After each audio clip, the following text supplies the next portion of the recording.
ಬೆಳಗಾವಿ ಜಿಲ್ಲೆಯಲ್ಲಿ ಅನ್ನದಾತರ ಆಕ್ರೋಶ ಮುಂದುವರೆದಿದೆ. ಸಕ್ಕರೆ ಕಾರ್ಖಾನೆಗಳ ವಿರುದ್ಧ ರೈತರು ಬೃಹತ್ ಪ್ರತಿಭಟನೆಯನ್ನು ನಡೆಸಿದ್ದಾರೆ.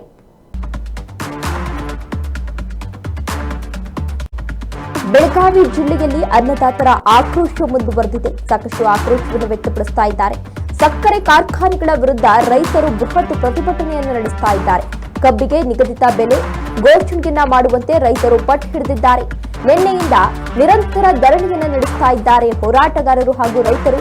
ಪ್ರತಿ ಟನ್ ಕಬ್ಬಿಗೆ 3,500 ರೂಪಾಯಿ ಘೋಷಣೆ ಮಾಡುವಂತೆ ಆಗ್ರಹಿಸ್ತಾ ಇದ್ದಾರೆ. ರಾಜ್ಯ ಹೆದ್ದಾರಿಯನ್ನು ತಡೆದು ಸಾವಿರಾರು ರೈತರಿಂದ ಪ್ರತಿಭಟನಾ ಧರಣಿಯನ್ನು ನಡೆಸಲಾಗಿದೆ. ಮೂಡಲಗಿ ತಾಲೂಕಿನ ಗುರ್ಲಾಪುರ ಕ್ರಾಸ್ ಬಳಿ ಪ್ರತಿಭಟನೆಯನ್ನು ನಡೆಸ್ತಾ ಇದ್ದಾರೆ. ಮಹಲಿಂಗಾಪುರ ನಿಪ್ಪಾಣಿ ರಾಜ್ಯ ಹೆದ್ದಾರಿಯಲ್ಲಿ ಕುಳಿತು ಧರಣಿಯನ್ನು ನಡೆಸ್ತಾ ಇದ್ದಾರೆ. ರಸ್ತೆ ಮೇಲೆ ಮಧ್ಯದಲ್ಲೇ ವೇದಿಕೆಯನ್ನ ನಿರ್ಮಿಸಿ ಭಾಷಣವನ್ನ ಮಾಡ್ತಾ ಇದ್ದಾರೆ. ನಡು ರಸ್ತೆಯಲ್ಲೇ ಅಡುಗೆ ಮಾಡಿ ಊಟವನ್ನ ಮಾಡ್ತಾ ಇದ್ದಾರೆ ರೈತರು. ಅಂದ್ರೆ ಅನ್ನದಾತರು ಪ್ರತಿಭಟನೆಗೆ ಮಾಜಿ ಯೋಧರು, ವಕೀಲರು ಕೂಡ ಸಾಥನ್ನ ನೀಡಿದ್ದಾರೆ. ಸಾಕಷ್ಟು ಜನರು ಸಾಥನ್ನ ನೀಡಿದ್ದಾರೆ. ಅಂದ್ರೆ ನಮಗೆ ನಿಗದಿತ ಬೆಲೆಯನ್ನ ಘೋಷಣೆ ಮಾಡಬೇಕು. ಯಾಕೆ ಅಂತ ಅಂದ್ರೆ ಈಗಾಗಲೇ ನಾವು ಸಾಕಷ್ಟು ನಷ್ಟಗಳನ್ನ ಅನುಭವಿಸಿದ್ದೇವೆ. ಈಗಾಗಲೇ ಮಳೆಯಿಂದಾಗಿ ಬೆಳೆ ನಾಶ ಆಗ್ತಾ ಇದೆ. ಇನ್ನು ಬೇರೆ ಬೇರೆ ಕಡೆ ಈ ರೀತಿ ಆಗ್ತಾ ಇರೋದ್ರಿಂದ ನಮಗೆ ಏನು ಮಾಡಬೇಕು ಅಂತ ಗೊತ್ತಾಗಿಲ್ಲ. ಸಾಲ ಸೋಲ ಮಾಡಿ ಈಗ ಬೆಳೆಯನ್ನ ಬೆಳೆದಿರ್ತೀವಿ. ಈ ರೀತಿ ನಾಶ ಆದ್ರೆ ಏನು ಮಾಡಬೇಕು ಅಂತ ಗೊತ್ತಾಗ್ತಾ ಇಲ್ಲ. ಆದ್ರಿಂದ ಒಂದು ಬೆಂಬಲ ಬೆಲೆ ಅಂತ ಇಂತಿಷ್ಟು ಬೆಂಬಲ ಬೆಲೆ ಅಂತ ನೀಡಿದ್ರೆ ನಮಗೂ ಕೂಡ ಅನುಕೂಲ ಆಗುತ್ತೆ ಅಂತ ರೈತರು ಇದೀಗ ಆಕ್ರೋಶವನ್ನ ವ್ಯಕ್ತಪಡಿಸ್ತಾ ಇದ್ದಾರೆ. ಒತ್ತಾಯವನ್ನ ಕೂಡ ಮಾಡ್ತಾ ಇದ್ದಾರೆ. ನಿನ್ನೆಯಿಂದ ನಿರಂತರವಾಗಿ ಅಲ್ಲಿ ಧರಣಿಯನ್ನ ನಡೆಸ್ತಾ ಇದ್ದಾರೆ. ದೃಶ್ಯಾವಳಿಗಳಲ್ಲಿ ನೀವು ಕೂಡ ಗಮನಿಸ್ತಾ ಇರಬಹುದು. ಸಾವಿರಾರು ಮಂದಿ ಅಲ್ಲಿ ರೈತರು ಪ್ರತಿಭಟನೆಯನ್ನ ಮಾಡ್ತಾ ಇರುವಂತದನ್ನ ನೀವು ಕೂಡ ಗಮನಿಸ್ತಾ ಇರಬಹುದು. ಚಾಟಿಲಿ ಹೊಡ್ಕೊಳ್ತಾ ಇದ್ದಾರೆ. ಆದಷ್ಟು ಬೇಗ ಇದಕ್ಕೆ ಏನಾದ್ರೂ ಒಂದು ಪರಿಹಾರವನ್ನ ನೀಡಲಿಲ್ಲ ಅಂತಂದ್ರೆ ನಾವು ಯಾವುದೇ ಕಾರಣಕ್ಕೂ ಇದನ್ನ ನಿಲ್ಲಿಸಲ್ಲ ಅಂತ ಆಕ್ರೋಶವನ್ನ ವ್ಯಕ್ತಪಡಿಸಿದ್ದಾರೆ. ಪ್ರತಿ ಟನ್ ಕಬ್ಬಿಗೆ ಅದಕ್ಕೆ 3,500 ರೂಪಾಯಿ ಘೋಷಣೆಯನ್ನ ಮಾಡಬೇಕು ಅಂತ ಆಗ್ರಹಿಸ್ತಾ ಇದ್ದಾರೆ. ಜೊತೆಗೆ ಅಲ್ಲೇ ಭಾಷಣ ಮಾಡ್ತಾ ಇದ್ದಾರೆ.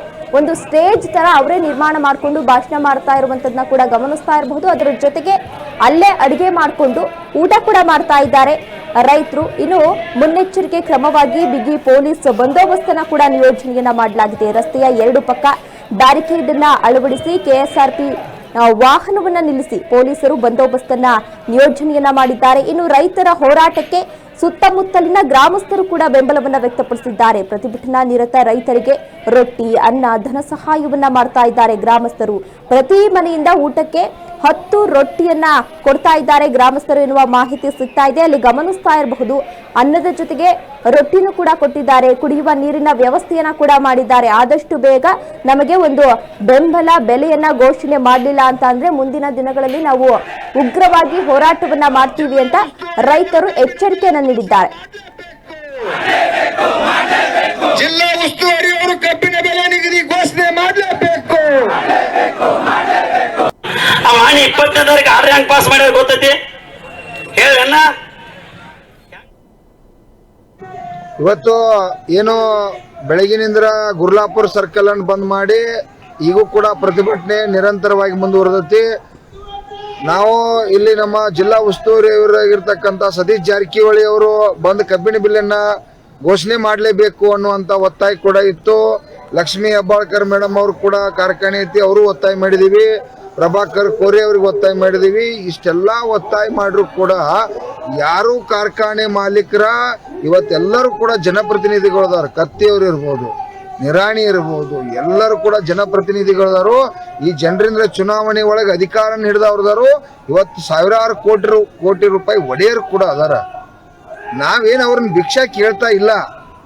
ಇವತ್ತ ಮಹಾರಾಷ್ಟ್ರದಿಂದ ಒಂದು 100 ಕಿಲೋಮೀಟರ್ದವ್ರ ಇಲ್ಲಿ ಬಂದು 10 ಕಾರ್ಖಾನೆಯವರು 3,500 ರೂಪಾಯಿ ಕಟಾವು ಸಾಗಾಣಿಕೆ ಬಿಟ್ಟು ಕಬ್ಬು ಒಯ್ಯತಾರ. ಅದರ ರೇಟ್ ಕೊಟ್ಟು ಕಾರ್ಖಾನೆ ಚಾಲೂ ಮಾಡ್ರು ಪುಣ್ಯಾತ್ಮಗಳ ಅಂತೇಳಿ ನಾವು ಹರಿಯಾಗಿಂದ್ರ ಲಕ್ಷಾಂತರ ಜನ ಇವತ್ತ ಸುಮಾರು 40-50 ಸಾವಿರ ಜನ ಹೋರಾಟ ಮಾಡಿ ಹೋಗೋ ಆತು. ಆದ್ರೂ ಕೂಡ ಯಾರು ಕ್ಯಾರಿ ಅಂದೇ ಇರ್ತಕ್ಕಂಥದ್ದು ನಮ್ಮ ದುರ್ದೈವ. ಯಾಕಂದ್ರ ನಾವು ಕಬ್ಬು ಬೆಳೆದ ಇವತ್ತು ಕಾರ್ಖಾನೆ ಶ್ರೀಮಂತರ ಮಾಡಿ ಮತ್ತೊಂದು ಕಾರ್ಖಾನೆ ಶ್ರೀಮಂತ ಕಟ್ಟುವಟ್ಟು ಅವ್ರಿಗೆ ಉತ್ಪಾದನೆ ಕೊಟ್ಟಿರ್ತಕ್ಕಂಥವ್ರು ಕಬ್ಬು ಬೆಳೆಗಾರ ನಮ್ಮ ಚಪ್ಪಲ್ಲಿ ನಾವ ಬಡ್ಕೋಬೇಕಂತ ಪರಿಸ್ಥಿತಿ ತಂದಿಟ್ಟಾರ. ಇವತ್ತ ಅರ್ಥ ಮಾಡ್ಕೋಬೇಕಾಗಿತ್ತು. ಇವತ್ತು ನಾವು ಓಟ್ ಹಾಕಿರ್ತಕ್ಕಂಥವ್ರು ಅರ್ಥ ಮಾಡ್ಕೋಬೇಕು.